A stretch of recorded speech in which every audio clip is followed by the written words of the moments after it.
Now, I don't know about you guys, but to me, this entire house looks like it's a doghouse.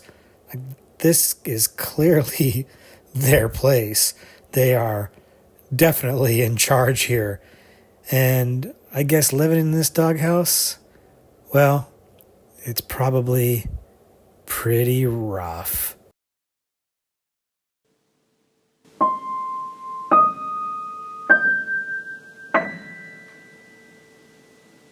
Hello everybody and welcome back to the Horror Movie Syllabus. My name is Professor Victor and I'll be your host as we're going through all the essential, noteworthy, interesting, and notorious modern horror films. If you're new to the channel, I recommend you check out the introduction video. There's a link to it in the description below. It'll give you a pretty good idea of what the Horror Movie Syllabus is all about. Basically, we look at a particular subgenre of horror and then we pick 3 movies from that subgenre to explore. But this is our Is It Syllabus-Worthy series. This is a series where I take a recommendation from you guys, something that you leave in the comments to my other videos that I haven't seen before. I check it out cold, knowing nothing about it, and tell you, is it syllabus-worthy? Is it worthy of being on the horror movie syllabus? And today, the movie that we're looking at is called Doghouse. And Doghouse was recommended to me by my friend Josh from the Movie Timelines channel. And if you haven't checked out that channel before, you should definitely check it out. And Josh had left a comment for me in my workplace horror video when I was talking about Danny Dyer in that video. And he said, here's another movie if you want more crazy Danny Dyer. And he mentioned Doghouse. And that was it. That's all he had. And that's all I had to go on. And so I had no idea what I was getting myself into on this. I had the title. I knew it had Danny Dyer in it. And that was it. And that's kind of sometimes the funnest way to go in, is completely blind. And that's what I did. I didn't watch any trailers, didn't read any reviews, nothing until after I'd seen the movie. And, well, I watched it. Did I love it? Did I hate it? Let's find out.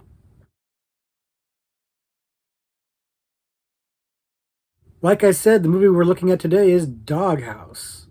Doghouse came out in 2008 and was directed by Jake West, who's actually done a few interesting things, including the Video Nasties documentary that we talked about on the channel here, as well as one of the installments of ABCs of Death and one of the Pumpkinhead sequels. I think it was Ashes to Ashes. So he's got a little bit of horror bona fides under him, and he's not exactly a novice here, but he is doing something a little bit different from all those other things that I just mentioned. Whether or not he's doing something different and better, well, that's going to be up for some debate, but we'll get into it.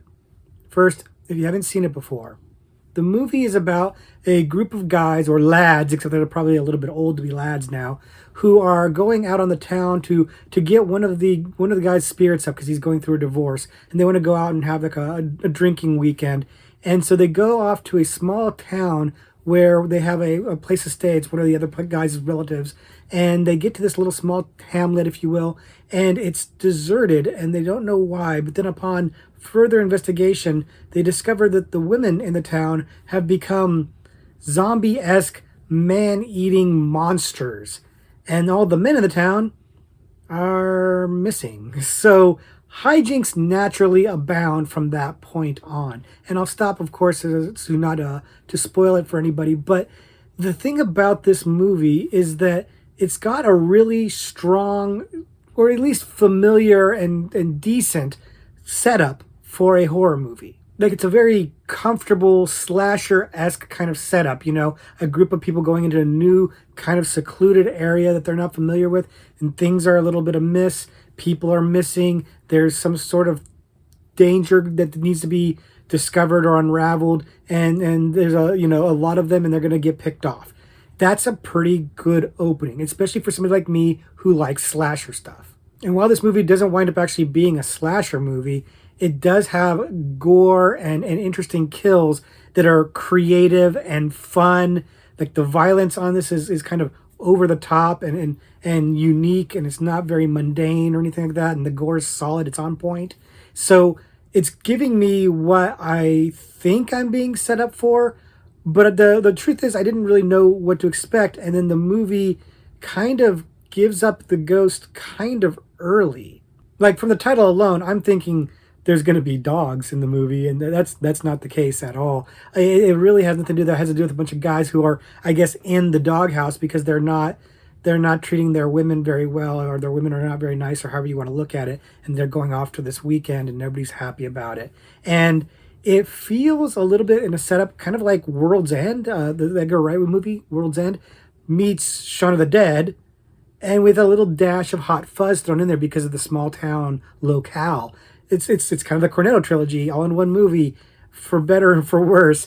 Like the familiarity of that is a positive. I was kind of game for what they seem to be setting up, and then they have the monsters showing up, and it's not too much of a spoiler. It's even in the trailer to tell you about the monsters. It's pretty obvious at that point, but it's giving very much Night of the Living Dead kind of vibe, because like all the women monsters are wearing various outfits. Like there's a bride one, and there's a shop worker, and there's a hairstylist and stuff like that. So they've got like these distinctive outfits, kind of like Night of the Living Dead. So it kind of gives me that zombie vibe for sure. So you're already giving me that Shaun of the Dead vibe. So again, you've got the boys' night out, or the boys' weekend out with World's End, the zombies of Shaun of the Dead, and the small town of Hot Fuzz all rolled up into one.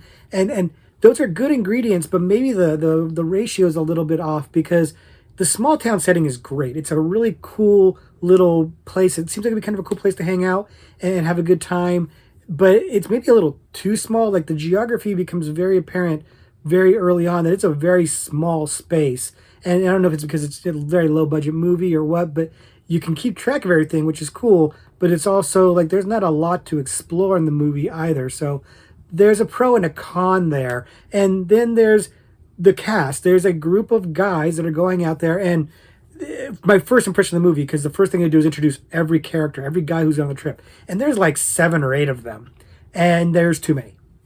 Like the first thought I had in this movie in the first 5 minutes is, oh, there's too many characters. I'm not gonna be able to keep track of all these guys, and it doesn't matter because they're gonna be kind of cannon fodder anyways, right? Well, yes and no. It's not a slash movie, so they're not necessarily getting picked off one by one, and they stick around for a long time, but there's not really any character development of these characters, and they're not even really good caricatures, if I'm being honest. They're very caricature, they're one note, they're surface level, but they're barely even that, because a lot of them I couldn't even tell apart, because it didn't really matter to me or to the movie that they be distinct. There's only like 2 or 3 guys that you really need to pay much of attention to, and everybody else is kind of irrelevant, and you could have probably whittled this cast down a little bit, especially if you weren't going to use them for a bunch of cool, interesting deaths going throughout the movie to kind of keep things moving. So that was a big mistake for me, especially because out of all the main characters, none of them are likable. They're all kind of unlikable. They're all kind of douchey and weird to varying degrees. Danny Dyer kind of standing out on one end as like, kind of the king douche, if you will. And Josh, you were right. He's very weird in this movie. Like he's got the weirdness going on here, and he's not the only one. And then there's Stephen Graham, who's like the main guy, the guy who's going through the divorce. He's pretty solid. He's probably your anchor character. But here's the thing. All the actors in the movie are good. Danny Dyer's good. Stephen Graham, very good. Everybody's good. I just don't like them. I don't like the characters. I don't think they're very interesting. They have a lot of dialogue and interplay that should have worked. Like it should have worked, but it doesn't. And I think it's because of the dialogue. I think the dialogue is trying really hard to be witty, and it's just falling short. It's not as good as like the World's End dialogue, or Shaun of the Dead. It doesn't have that same crackling wit. It's a lot of guys kind of clowning on each other and stuff like that, which can be a lot of fun. I'm open to those kind of movies, but it just, I don't know, it felt forced. It didn't feel authentic. And it wasn't very funny. And that's the biggest thing. It just wasn't very funny. Had the interplay between the lads worked more, I think that this movie would have flowed a little bit better. It wouldn't have felt so rough right from the get-go, and it wouldn't have had me waiting to see for things, to happen. But it wasn't engaging me. The characters, I didn't gravitate towards any of them. I didn't like any of them. I was hoping they would die. And so that was a slog early on. And even though the movie doesn't take long to get going, it really, really doesn't. It really gets to the point really quickly. I still felt like I was checking my watch because I wasn't having a good time. And then when we got to the little hamlet and, the monsters show up, it definitely picked up a notch because, again, that gore is really good. It has some funny action scenes, although admittedly, maybe a little too funny, a little bit too funny, a little too played for camp and laughs. The movie is clearly a comedy. It's trying to be funny. It's failing. And so if it had some kick-ass fight scenes and stuff like that, maybe that would have kind of papered over that a little bit. But the scenes are mostly played for comedy and gore. The gore works, the comedy not so much most of the time. I don't find the action scenes, the violence, the funny parts of it to be very funny, but I do find the gore effective, and some of the kills are a little fun. They're not amazing, but they're fun. But I think my stumbling block in this movie wasn't the slapstick action or the jokes that weren't landing, or even the unlikable characters. Well, maybe it was the unlikable characters because what it felt like was there was like this undercurrent of misogyny in the movie. All the women are monsters and they're all killing all the men, and the way the guys talk about women before and even during their interaction with these monsters is very, it's lad type talk. It's that kind of thing, and I'm no prude about that or anything like that. But it really just kind of felt like, what is this about? Is this really just kind of like trashing women? Is that what it is? And I felt like there was this undercurrent of misogyny. But then after the movie, I looked at reviews, and I'm wrong. There was not an undercurrent of misogyny. It's an overcurrent of misogyny. Apparently, I'm not the only one who's had this opinion. This is fairly common opinion about the movie, or common critique of the movie, is that it's got a misogyny thread through it. And again, I want to be clear. It's not like it's just a misogynistic movie, and it's being played for laughs. And the guys aren't exactly being shown as heroic or positive. But by the end of the movie, you're left with a message that is a little bit muddy at best, and kind of feels a little bit like it's encouraging guys to just be a-holes, basically, because women are man-eating monsters. That kind of was the takeaway I took from it. And if you've had a different takeaway from it, please let me know. But that wasn't for me, really. And again, I don't care if a movie's got a different viewpoint than mine. I don't get hung up on that kind of stuff there. But for this movie, because the characters were just kind of all about this, and then that's really kind of what the drive of the movie was, and then it got very literalized with the monsters. It really just, it wasn't a payoff for me. It really kind of felt like a kind of a wah, wah, like a kind of a whimper. Like I said, the setup was a little bit of a slog for me. It picked up in the middle because the setting was cool, the monsters looked good, the gore looked really good, and it started going someplace. And then it kind of just lost some steam. It got mired down in slapstick, which again doesn't necessarily bother me, but nothing was landing for me joke wise. Like, they got the scene where the guys cross dress so that they can try to blend in with the other women monsters. And if you're thinking that sounds a little bit like Shaun of the Dead, you're right, it does. And except in Shaun of the Dead, they did it better. They acted like zombies. They put the gore on them and stuff, and walked around like that. Whereas in this movie, they dress like women, and then they just walk around like women because that's funny. They don't walk around like the monsters are walking. They just walk around like dainty women, even though they're big guys. Ha ha ha. It's lazy. It's lazy jokes. It's like, it's not the misogyny specifically that bothers me. It's not even creative or trying to be funny or trying to do something different or do some sort of interesting take on it. It's just kind of like, it feels like it was written by a teenage boy, because they're acting like teenage boys. And I don't know. It wasn't for me. It wasn't like, oh, I'm super offended by it. I just was unimpressed by it and a little bit bored by it. The gore that was in there that was so cool wasn't nearly enough to offset some of these limp things, these limp jokes, the limp action scenes, like the RC car thing where they're kind of having everybody chase the RC car around.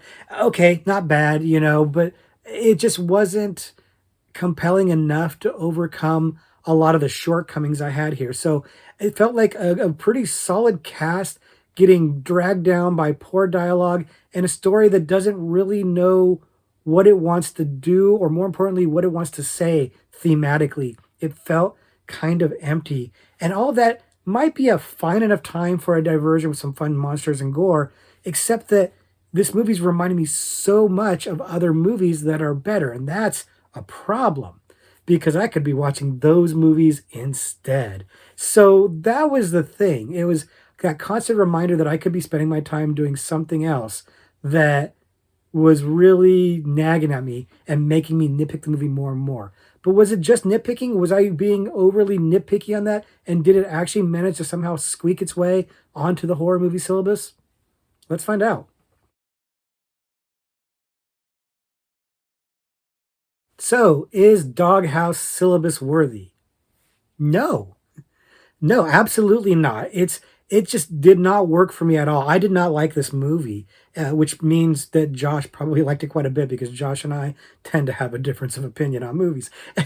But I digress. The movie just falls short in a lot of ways, and it was, like I said, a bit of a slog on the early going and a bit of a major, well, a lot of a disappointment on the end. And there was no really true high points. There was a couple of scenes that I thought were pretty good, a couple of things I thought were a little funny, but most of the jokes just really landed with a thud for me. And a lot of the stuff that I thought would be cool in the movie wound up not really amounting to anything. Like they had a female driver that was taking him to the Hamlet that I thought was going to be an interesting interplay between her and the lads. It didn't pay off. You know, there was some other stuff that gets set up that doesn't really pay off, and some stuff that really sort of pays off at the end, but in a way that's very unsatisfying. So I left very disappointed with this movie. I didn't like it, and I wouldn't put it on my syllabus at all. And again, because there are similar movies that are far better. Shaun of the Dead, I'm looking at you. World's End, Hot Fuzz, even better. You know, even Lesbian Vampire Killers, which is very much of a Shaun of the Dead ripoff, kind of like this felt. Well, I don't know. I don't know if that one's better than this one. I'd have to think about that one. That one's not very good either. But they're not good. This movie was not good. And like I said, it's a shame because it looks like there was some elements here, like a great setting and a strong cast that really could have been something had it just been a better script, frankly. It's a weak script, and the direction was mostly fine. There were some edits that were kind of weird, and some pacing stuff at the end where it kind of feels like stuff is just all of a sudden happening and motivations are kind of going out the window and stuff like that. But those are minor things. I thought the directing overall was fine. It's the script. The script is where the culprit lies for why this falls apart for me. And yeah, I looked at the reviews, and pretty much everybody was saying it was mid to bad, and I guess I'd agree because I feel like it's definitely nowhere near good enough to actually recommend to you guys, but it's also not really bad enough to be noteworthy. It's not like a so bad it's good, or you know, so bad that you just have to see it to believe it. It's just not very good. You know, it's just not very fun. It's not very funny, and there's just not enough. The good stuff in there is not nearly enough to make it worth spending the time to watch when you could be watching something else that has more good stuff in it. I guess that's where I'd go with that. So this one, it falls short for me, but how did you guys feel about it? Have you seen it? If you've seen it, let me know, and let me know if you have a different opinion or if you kind of feel like I feel about it, because I'd like to hear some divergent opinions on this. Josh, that means you. If you like this movie, let me know, because we can argue about it just like we do about Halloween Kills. And just kidding. Anyways, that's gonna do it for this week's video. I guess I can't all be winners, but that doesn't mean you should stop recommending movies, because by and large you guys are killing it, and I've liked most of these movies very much. So keep the recommendations coming, because I like to see these things that I haven't seen, and I haven't seen this week's Trivia Pursuit card. I like to read a question at the end here live on camera and try to answer it so you guys can see I didn't cheat without cutting, you know. And since we're talking about man-eating monsters, let's talk about the monster category on the card. Here's the question. The brain of the monster in 1931's Frankenstein is obtained from which of the following places? A graveyard, university, prison, or morgue? Okay, I am 95% sure that I know this answer. This is obviously Universal Monsters, 1930s, and this is Frankenstein, which is arguably the best of the Universal Monsters, and it is one of my favorites. This movie is a masterpiece. It's excellent, and it is very good, and it holds up very, very well. Frankly, if you're one of those people who doesn't like old movies or doesn't like black and white or whatever, and you haven't checked this out as a result, I would recommend checking it out anyways, because it is that good. It has held up that well, and it still resonates. The theme's still cold. Unlike Doghouse, the themes hold up really, really well, and still resonate almost 100 years later. So I would definitely recommend this one. And yeah, I'm pretty sure I know this one. I'm not 100% sure. I'm not super confident, but I'm mostly confident on this one. And if you've seen this, you probably know it too. But if not, I don't think it's the easiest question. Even with the multiple choice, I don't think it's the easiest question. So that's nice, because usually I complain with the multiple choice that it makes it too easy. But this time I think it's a pretty solid multiple choice. So I think this one, I've prattled on a little bit to give you some time to think about it. But this one could be a stumper. Even if you've seen it, it could be a little bit of a stumper. And I'm hoping I don't embarrass myself, but I'm pretty sure I got this one. So I got my answer. You got yours. Lock it in. Okay, good. I'm going to make my answer. My answer is university. I believe that they got the brain from a university and there was a mistake made. It was an abnormal brain or whatever. So that's my answer. And the card says university. So thank God I didn't embarrass myself in that, because you might think graveyard, because if you're thinking about the typical Frankenstein legend, that's a logical assumption to make. So especially if you were guessing, might have been a hard one. This is a good question. I like this one. And of course, anytime you can talk about universal monsters, it's a good time. So thank you guys very much for hanging out this time. I hope you had a good time watching this video and sticking around till the end. I appreciate you guys, and I appreciate these recommendations. Thank you, Josh, very much for your recommendation. Next time, I hope it's something as good as Halloween Kills. And next time, we'll be talking about something completely different from this. But until then, let's just say, class dismissed.